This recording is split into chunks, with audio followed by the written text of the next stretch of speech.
Eh bien, ça semble fonctionner. Voilà. Bonjour à tous. Avec l'accord de Brice, on m'a posé, ça fait déjà trois quatre fois qu'on me pose la question sur le modif du Mosing, sur celle que j'ai effectuée du moins. Donc je vais partager avec vous et j'utilise la fonction live. Apparemment, ça fonctionne, donc c'est plutôt sympa. Je vais faire le démontage du Mosing et je vais vous montrer donc les modifs pour augmenter donc la précision sur la base de ce que faisaient les Finlandais et de ce que faisaient les Russes.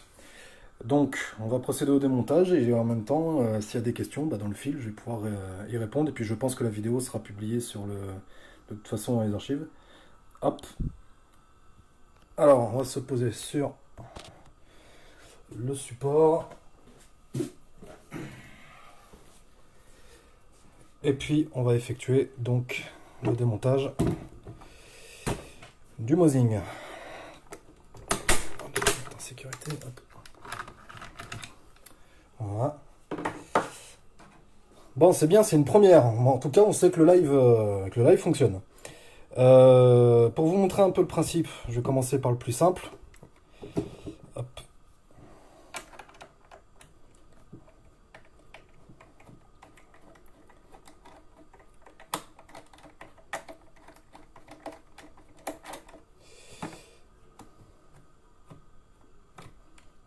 Hop.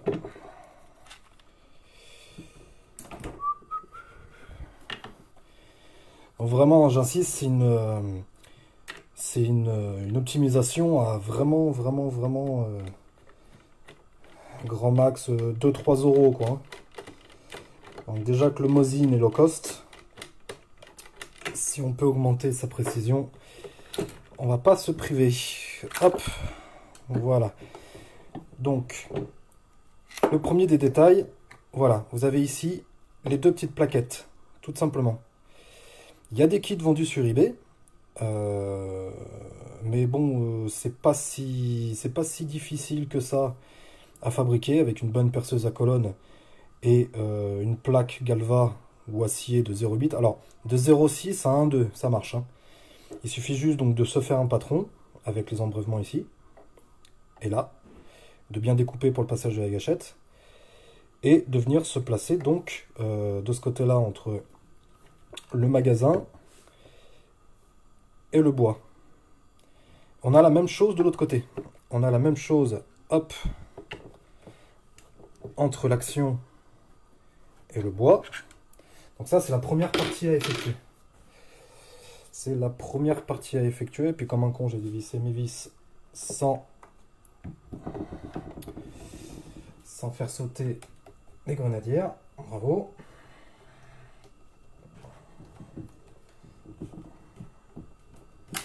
Hop, et d'une. Le passage, on le fait sauter. Hop. On coupe le sèche-linge parce que sinon on va rien voir, on va rien entendre. Hop. Voilà, j'ai retiré la boucle de sangle. On va retirer, hop, la deuxième grenadière.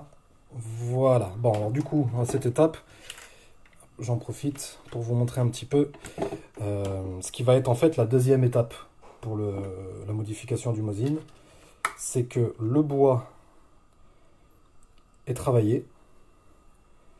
Pourquoi? Parce qu'en fait, tout simplement, quand vous allez mettre les cales des deux côtés, donc côté action et côté magasin, vous allez bien sûr surélever le tout, mais vous allez le maintenir.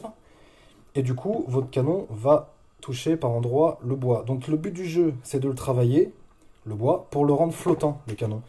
Et pour ça, les Finlandais et les Russes mettaient un bout de toile, bon, pas de toile de jute parce que c'est épais, mais bon, de la toile qu'on trouve sur les treillis, quelque chose comme ça. Vous en coupez une petite lanière que vous entourez autour du canon, huilé. Alors, bon, je sais pas pourquoi il le huilé en soi. Pardon, elle est huilée. Elle fait le tour et elle maintient le canon. Le seul endroit où le canon est maintenu du coup sur le montage, c'est à ce niveau-là. J'ai effectué plusieurs essais. J'avais placé la bande ici, j'avais placé la bande ici. Le meilleur résultat et le groupement a varié. Le meilleur résultat de groupement que j'ai eu, c'est en plaçant la bande ici. Bon, le fait de l'avoir huilé et tiré avec, La bande est collée, donc on craint pas que ça bouge, on craint pas que ça se décolle. Je vais donc, hop, retirer maintenant. Je vais séparer, hop, le tout.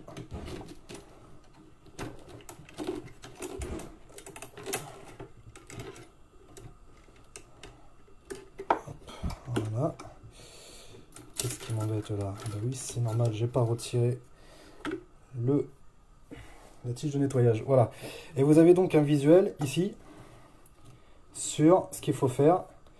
On retrouve bien les deux cales découpées, percées, qui vont venir surélever en fait le boîtier, l'action, tout ça. Donc le fait de le surélever et d'avoir les cales aux quatre coins, ça maintient le tout, ça le surélève, et on peut travailler donc, hop, je ne sais pas si vous voyez bien, hop, on va essayer de faire le focus, voilà. On va travailler sur toute la partie bois, vraiment, pour rendre le canon flottant. Voilà. Il faut s'y prendre à 3-4 fois, hein, mais le canon, du coup, est rendu flottant. Et j'insiste, la précision, même avec de la manuf, se ressent. Hein. À 100 mètres, tu passes d'un écart, tu fais des trèfles. Hein. J'arrive à faire du trèfle en posé, avec les rechargés et avec la... Merde, elles sont où? Elles sont où? Elles sont où? Elles sont où? Elles sont parties, les surplus. Hop, elles sont là. Voilà. Même avec ce genre de surplus-là, donc de la STV Scorpion, on arrive à faire un très très beau groupement et un groupement amélioré. Et ça coûte vraiment rien à faire en fait, hein, parce qu'un bout de tissu, on a tous ça chez nous. Un ciseau à bois ou du papier de verre, on a tous ça dans le garage. La seule technique et la seule chose à faire, voilà, c'est d'aller chercher chez Merlin, l'enchanteur, de la tôle. Alors, entre 0,6 et 1,2, ça fonctionne. Hein. Donc, moi, c'est du 1,8. C'est du 0,8, pardon. 1,8, ça fait un peu balèze. Du 0,8, découpé, percé et placé ici. Pour le test de la feuille, vous découpez une planche, une petite lanière de feuille, une feuille A4, hein, une feuille canson pour les plus pour les plus acharnés. Si tu arrives à faire passer une feuille canson, en règle générale, c'est que ton canon est bien flottant. Vous placez la feuille donc sur le bois, vous remettez votre action, votre canon en place, vous remettez les deux parties, j'insiste, et vous serrez vraiment au couple. Votre feuille doit être coulissante tout le long. Une fois le serrage effectué, votre feuille doit être coulissante tout le long, en dessous et au-dessus. Là, vous êtes sûr de vraiment avoir un canon flottant. Voilà, ça fait plusieurs fois qu'on me demande, même au stand, la modif. Parce que c'est vrai que les Mosin ne sont pas connus pour leur grande régularité et leur grande précision, mais avec un peu de travail et avec ce kit-là, en fait, eh bien, on resserre vachement son groupement, même avec de la surplus. Donc c'est toujours bon à prendre, c'est une petite astuce, certains la connaissent, d'autres ne la connaissent pas apparemment. Et puis voilà, ça évite de dépenser 30-40 euros pour un kit eBay, alors que ça se fait du coup facilement à la maison, avec un petit peu de temps.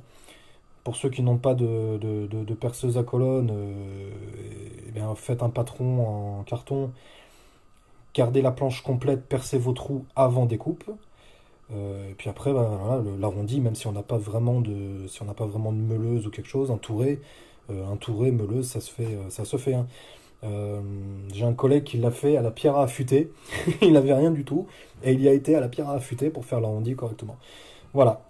Bon, je sais pas si ça a apporté quelque chose vraiment à l'ensemble du groupe, mais voilà la modif sur le Mosin. Et on obtient vraiment des très très bons résultats. Pas forcément à 100 mètres, c'est de la rigolade, hein, pour le Mosin, mais à 200 mètres, on resserre vachement les groupements. Une fois que j'ai fait cette modification-là, je me suis amusé, j'en profite pour en parler, parce qu'on m'a posé la question aussi. Une fois que j'avais fini mon réglage Mosin en visée ouverte, à savoir que le guidon aussi est modifié, j'ai pris tout simplement un tube de stylo bic. En fait, à l'intérieur des stylos bic, là, vous récupérez un bout de votre tube, hop, et il rentre en lieu et place sur le guidon. Donc ça permet de le rallonger, de le découper au fur et à mesure, et de pouvoir enfin taper plein centre quand on vise en visée ouverte.